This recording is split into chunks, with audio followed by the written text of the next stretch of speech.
We're going to talk about the top rookies in each position, going from quarterback first, going into running backs, wide receivers, and tight end. It was an exciting draft, a lot of surprises, a lot of great landing spots for different position players.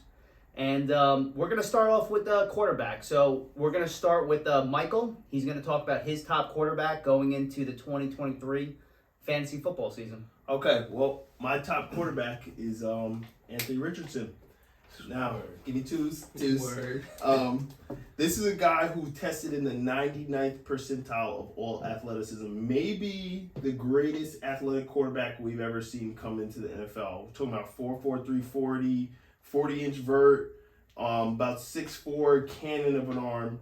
And he's coming into a tailor-made system with Shane Steichen, the former OC of the Eagles, who we know had Jalen Hurts and turned him into a stud quarterback. So, I mean, it's picture perfect. The only concern we have is if he starts or not. Now, if he starts, I think he's going to be the best fantasy performer out of all of them with the rushing upside. Only thing we just don't know. But they did just cut Nick Foles, so it's a good outlook for him. Yeah, I think he's definitely starting for sure. Yeah. And unanimously, we all have Anthony Richardson as number one. He's got it. And I believe unanimously, you also at number two have Bryce Young, who was drafted by the Carolina Panthers. Obviously, there's some size concerns. Yeah. You know, he's 5'10". Can he make it through the season? Yeah, who knows? Kyler Murray, he's a similar build as Kyler Murray. Yeah. And that's definitely a concern. But listen, he was drafted number one overall. He's obviously an elite talent, 2021 Heisman winner. And you know what? He actually he played most of college around 190, which is small. He came in at the his pro day at like 205, which is, you know, I guess he's putting on some weight. But at Alabama, he had over 8,000 yards, 80 touchdowns, and completed 65% of his passes. So he's extremely accurate. And you know what? In Carolina with DJ Chark, Adam Thielen, Chenault, and also the rookie Jonathan Mingo, he definitely could put up some numbers, and that's why we like him at number two. Yeah. So Melvin is going to talk about our number three fantasy football quarterback. So it's got to be C.J. Stroud, the second overall pick. We know he's going to start. True NFL size, 6'3", 214. He's got NFL accuracy. You know, he showed that at the combine. Only question, we got a few questions actually. Weapons. Between Schultz, Mechie Woods, Nico Collins, Nathaniel Dell. I mean, I'm not too crazy about those weapons. The weapons, I mean, we'll see. I mean, whenever your rookie has a good tight end, it's always good. Short, little, easy dump-off passes. Maybe he'll come along. Second question. He's got a rookie OC, Bobby Slowick. Anybody heard of him? Not me. Can't say I have. Yeah, but you guys heard of Tony Football. Yeah. He's only been an offensive coach since 2019. He was a San Fran passing game coordinator. We'll see how that works. I mean, can you really trust it? Kyle Shanahan's the real brains there. We don't know offensively if he's going to be able to lead them.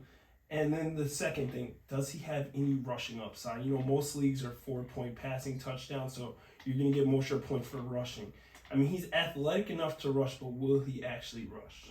It's the real question. Because if he's not throwing for 35, 40 passing touchdowns, how much points is he really going to put up? Yeah. So, I mean, just out of the last quarterbacks, I mean, we don't know if Will Levis is going to start, so it has to be C.J. Stroud there. Yeah, absolutely. And out of the quarterbacks that we mentioned, I would say as of right now, only Anthony Richardson's really draftable into a starter spot. Correct. Yeah, even viable, and we still don't even know about him until just up and down quarterback class for rookies this year. I'm not gonna lie. There's no wouldn't really touch them unless it's a super deep league, or they show us something you're first to them on waivers. Now, going into our running backs, we have the same top two across the board. So, Melvin, why don't you start off? I mean, unanimous Bijan Robinson. What's there not to like? First, he's a true workhorse. 5'11", 215 NFL size. 4'4", 640. He went 8 overall, top 10 pick. He's an elite RB prospect, elite pass catcher. He didn't get a lot of opportunities in college, but you can see it. Passed the eye test. Anybody can see Ray Charles, anyone. Arthur Smith is his head coach. He made Derrick Henry go 1,900 scrimmage yards with 20 touchdowns last year. I mean, he's a lot to go round one in redraft. There's not much to not like about Bijan Robinson. I mean, he's just going to be one of those guys, you set it, forget it, you take him. He's going to go with the likes of CMC, Eckler, Barkley. He's going to be on the field. 3 downs, Bijan Robinson. Now, Melvin, how high would you actually take Bijan Robinson? Wow. Because I know Michael might be a little higher, but let's top 5 lock. Set Top it and 5. forget it. Yeah, so, I mean, you're not considering any of the receivers. I know you like to go RB first usually. But, I mean, you could argue him top 5 easily. I mean, if you're taking an RB, he's right up there. I mean, I know people have injury concerns with Barkley, CMC, and Eckler. So I wouldn't be mad if you took him over, He's gonna go anyone number else. 1 overall in a lot of leagues. Market right now. I personally wouldn't do it. Me But it's gonna personally, happen. there's no way I'm taking him over CMC. But That's the only RB. That's I a can lot. see why an idiot would. Honestly, he's in my top 5, but he could sneak up into my top 3. It's still really early on, so we don't know how this We'll is going to see play how out. the He's in my offense is. top He's not 5 in the for grades, sure. and we'll actually see how much they use him in the passing game. Most people play some sort of PPR leagues, so I mean he can rush for 100 yards all he wants. If he's not in a high scoring offense, he's not scoring a lot of touchdowns. Then if he's not getting passing usage, we'll see. So I mean, me personally, I never ever risk my first 3 picks. I like to personally. I'd rather proven guys. Yeah, proven guys, name recognition. Because if he flops, no one's gonna say, "Oh, I know Bijan Robinson has a chance to bounce back." That's why me personally, I don't like to, because like my motto, you can't win your draft in the first 3 rounds, but you could lose in the first 3 rounds. So take the proven guys, but again, Bijan Robinson first round lock. After some of the top studs, he's an easy smash pick. Yeah, for sure. Yeah. Now, at number 2, we all have Jahmyr Gibbs. Yeah. Another one. Drafted 12th overall by the Lions, who at the time when he was picked, we were all surprised. Because obviously you had Swift there, you had the newly acquired David It Montgomery. just doesn't happen anymore. RB's that early. It just doesn't happen Now, anymore. too. They already have Montgomery, but Yeah, true. But the reason why we do like this pick is, he's out of Alabama, and he averaged 6 yards a carry, totaling over 900 yards. And he also had 44 catches, which I really like, and over 440 yards, too, with a total of 10 scores. So I feel like he could be an immediate impact player. It's too early to say ADP exactly where he's going to end up, but he could have really good value going into the draft. Right now, drafts he's going in the 3rd to 5th round anywhere, depending, anywhere, and I just love that value for him. Yeah, absolutely. He's 5'9", 200 pounds. You have David Montgomery right there. So there's a few things going on that you could like and dislike with him, but how big of a role do you think David Montgomery is going to have in this whole thing? it's just scary because we'll see who's going to get the goal line usage. You have to assume He's it's going to be Monty, Montgomery. probably. And then you have to assume, like, with Jameson Williams suspended, you got to assume that he's going to get some sort of usage in the passing game, maybe in the slot. I already saw something, a couple articles, they're saying they're going to use it, but coach speak, they always say that. We'll see. He's got to prove it first to me. Well, if you just look at it, Swift is gone. He's going to be the Somebody's Swift got to role, soak up those and targets. I think he's not going to be injury prone as Swift, and I think they're going to use him a lot more in the passing game, and that, passing game means for passing running back, CMC type role. So I think the sky's the limit for Gibbs. Word to everything I love. Someone's going to take him in the 3rd round, and I can't wait. I'm just going to laugh, take a proven guy, and just laugh some more.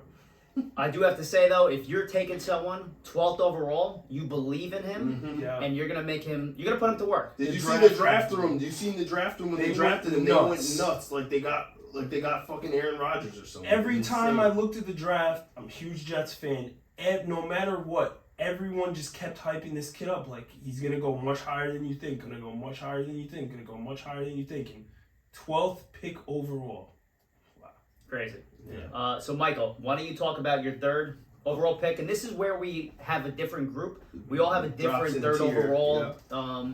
So, Michael, why don't you start? For me personally, I have Devin Achane, the running back that went to the Miami Dolphins. Now, he ran a 4.32 40. He's 5'9", 185. I mean, you like the measurables there. He goes to Mike McDaniels, who we know can make fantasy players pop from his days in San Francisco all the way now to Miami.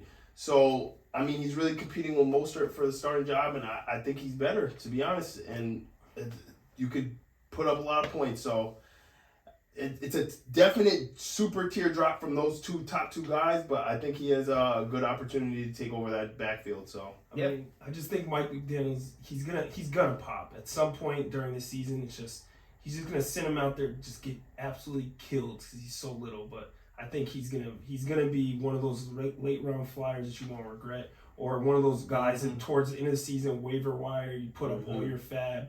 Someone Wilson's bound to die. Is Mostert still even on the team? He's bound to die as well. He always gets hurt. Yeah, so, just on an opportunity point alone, that's why he's my RB3. Yeah, he's lightning. Now, Melvin, do you want to talk about your number 3 overall? I'm kind of conflicted. I love A-Chain as well. But this guy, Kendre Miller, he's got a lot of things to like. Number one, Alvin Kamara suspended. Well, will he be suspended? It's supposed to be a minimum of 6 games. We'll see. If he starts the season off, I know Jamal Williams is there, but you never know. We don't know what's going to happen there. If he gets the job, maybe. I know Jamal Williams led the league in goal line touches and attempts, but we'll see. I mean, there's a chance he runs away with the job beginning of the year. He's got workhorse size, which you love, 5'11", 215. He had 17 touchdowns last year.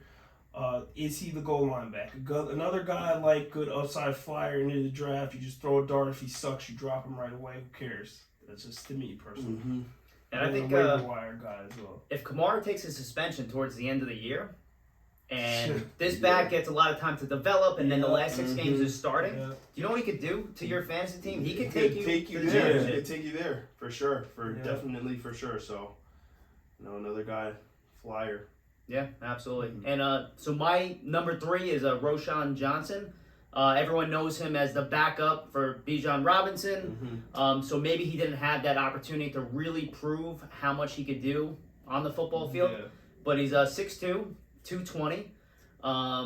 He's playing for the Bears. So you have Herbert there, who when Montgomery was down last year, he looked great. But he also had injury concerns.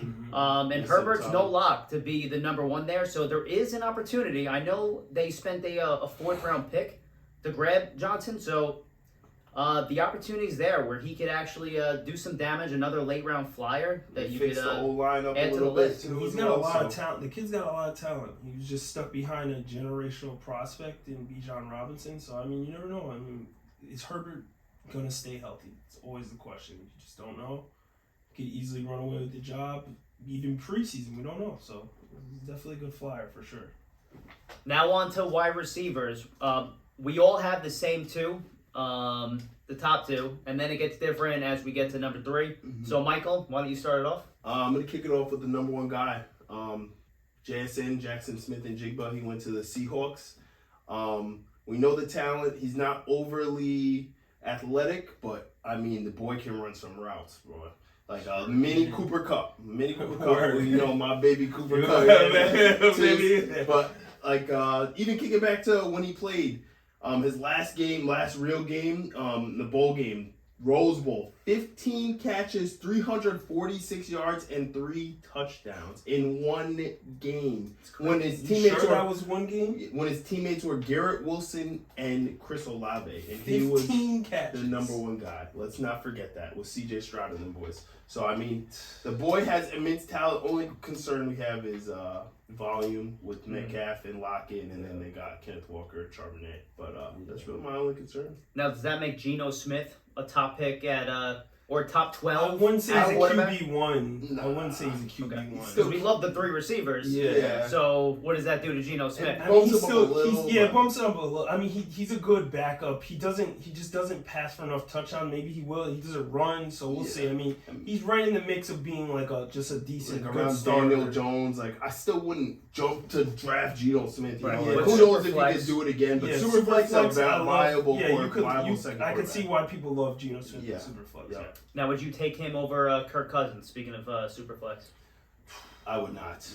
My baby cousin Kirk, that boy do what he does. That word. Do what he does. I agree. Well, speaking of the Vikings, I'm going to get right into it. Jordan Addison. I'm a little bit of a Vikings fan. Wish he Vikings fell and to the Giants. Giants, but he didn't. So. But Melvin, why don't you talk about Jordan Addison, and then I'll finish off from there. Okay, so he's got a lot of things why you would like him. He's a first-round pick. Breakout age, according to Player Profilers, 18.6. He was 18 years old, 18 and a half years old, which is 95th percentile. He ran a 4.49 40. He's just in an elite passing offense with Justin Jefferson, so he won't see any double teams. He's got T.J. Hawkins. Thielen's gone. Thielen's gone. He's going to step right into that role. You gotta love a Kevin O'Connell offense. Mm-hmm. You know, he just gets it. He knows just get it to his weapons. Plus, make Dalvin easy Cook plays. might get cut. So Yeah, Dalvin Cook might get cut. You have a serviceable quarterback who knows how to get his guys the ball. You know, KJ Osborne, they got a nice little receiving core over there. I like Jordan Addison a lot as a late round flyer as well. Not a lot to discuss as far as being the second wide receiver. Gotcha. Well, I'm going to talk about my number 3 overall for wide receiver, and it's Quentin Johnson, who was just drafted 21st overall by the Chargers. Now, in TCU, he had 60 grabs, over 1,000 yards receiving, and 6 scores in 14 games. He's 6'3", 208. Yeah, 208 pounds, 6'3". And this class of receivers happens to be very small, so he's one of the bigger receivers coming out. And he also has great speed, too. And let's not forget, they got Kellen Moore now. Yeah. And we know what he did with Dallas. Almost every year was a top 5 offense. You know he's going to have some sort of packages. And with Glass Boy Mike Williams and Glass Boy Keenan Allen, I mean, he could be wide receiver 1. Right, and I think Allen's on the decline. Like you said, Williams has injury concerns. So this could open the door, and I believe this is Justin Herbert's bounce back year. Yeah, I agree. We just did a little mock draft, which could be the next episode. And I went with Justin Herbert. I'm big on Justin Herbert this year. I think it's a big bounce back year. He was hurt last year, and he's going to need someone to throw to. And I think one of them could be Quentin Johnson. So now, Michael, why don't we talk about the next receiver on your board? Okay, this guy, I'm not a super fan of the actual talent, but every year I go for an Andy Reid guy. And Sure do. And they never fail me. I go for a late round. Sky Moore failed you. Sky Moore failed me. Sky Moore. Okay, you got me once. You got me. You got me. But Mahomes ain't failed me. Word. That boy good. That boy good. So the receiver I'm talking about is Rashee Rice, receiver out of SMU. He's about 6'1", 190, big body guy. He doesn't create too much jump ball guy. Yeah, he doesn't create too much separation. Could be like, I don't know, maybe like a baby Hopkins, something like that type of play style. But with Kadarius Toney always hurt. I know as a Giants fan, always gets hurt. He can't be relied on. Sky Moore, another glass boy. Sky Moore, talent, I don't really believe it. And Juju's gone. Let's not forget, that opens up 101 vacated targets. Got to go to somebody. Can't all go to Kelsey. Maybe you can. Who knows? But Rashee Rice is the third receiver for me. Coin flip with him and Quentin Johnson. Yeah. My only thing is when Tyreek Hill left Kansas City, you know, everyone had this person as the number 1 guy from Mahomes, and this person obviously is Kelsey first, and who's going to come at number 2. And I don't know, I've been hyped about a lot of different KC receivers, and I feel like I've been disappointed. So maybe it's a running back. Maybe it's McKinnon soaks up a lot of those targets. Andy Reid allegedly loves this guy Rashee Rice. He allegedly loved him from week 3, 4. I mean, but so is Sky Moore. So who knows? I don't know, but I'm not in love with the town, but I'm in love with the head coach, and that coach knows how to coach some damn football. Sure does. That is true. And the last receiver that we're going to talk about is Zay Flowers on the Baltimore Ravens. He was picked 22 overall. In 2022, he had over 1,000 yards and 12 touchdowns. Now he's 5'10", 177. Cool, little shifty guy, though. Yeah, no, that is true. 240, though. Burner. He is a burner, for sure. And now you have Mark Andrews probably as the number 1 receiver, but it's a mix. Like you have Odell there. You got Bateman coming back. I was huge on Bateman last year, but he had injury concerns. This could be a huge bounce back year for Lamar, honestly. Yeah, I mean, Yeah, he has a and lot of best- weapons. this It's is a his whole. Let's not forget, it's a whole different offensive coordinator who wants to spread it out, not Yeah. just do the Air read raid, options. Air Yeah, raid, so, Todd Monken. so we could see what it's gonna be. It's gonna J.K. be- Dobbins 2 years removed from the ACL, Yeah, so I so- mean it's arrows pointing up for And him. with We'll see. Odell and Bateman's injuries, he could end up being the wide receiver too, right behind Mark Andrews. Andrews, So- yeah. Yeah, you never know. I guess we'll see how it plays out. Last but not least, we have tight ends. Sure. So we're gonna have Melvin start off with our number 1 tight end. Okay, Unanimous. unanimous. You miss out on the first. What are you gonna do? You miss out on the first tier tight ends. Again, you have no clue what to do. You look on the draft board. There's all the names are cheeks. There's one guy. There's one guy, old. He feels like an old reliable already. He's a rookie. Dalton Kincaid. Yep, Jerry What is Jones not was to like? punching the air when the Bills made Yeah, that they pick. traded above the Cowboys, jumped him, got him round 1. The kid is a stud, breakout age, 19.9 according to player profile, which is 81st percentile. College dominator, 94th percentile. Josh Allen called the GM immediately, told him he loved the pick. I mean, he's a seam tight end.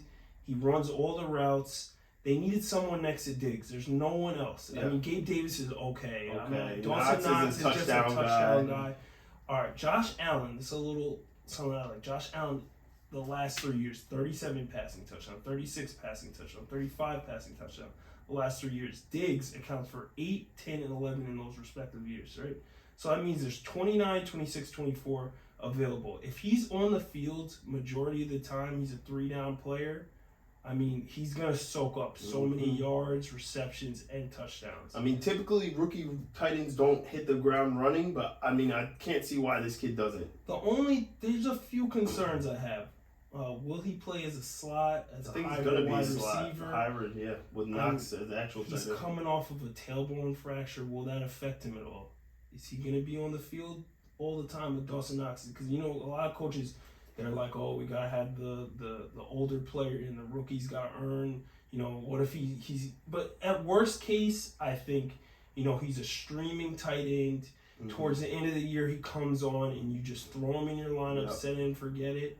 I think that he's going to be one of those guys with the Mhm. possibility of being a full-time rookie tight end. Yep. With the possibility of up to 1,000 yards, you know, maybe 8 to 10 touchdowns. Dynasty leagues, this Yeah. kid's, I mean, in 2-3 Arrows years, he's going to pointing be up. one of the top Arrows tight ends, pointing I up. think. So. Dalton Kincaid market. Yeah, for sure. We all love Dalton Kincaid. And then there's a huge drop-off, Yeah. but we're still going to talk about our next 2. So I'm going to talk about Sam Laporta. He went to Detroit.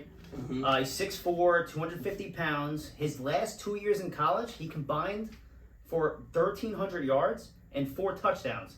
Pretty good. And as a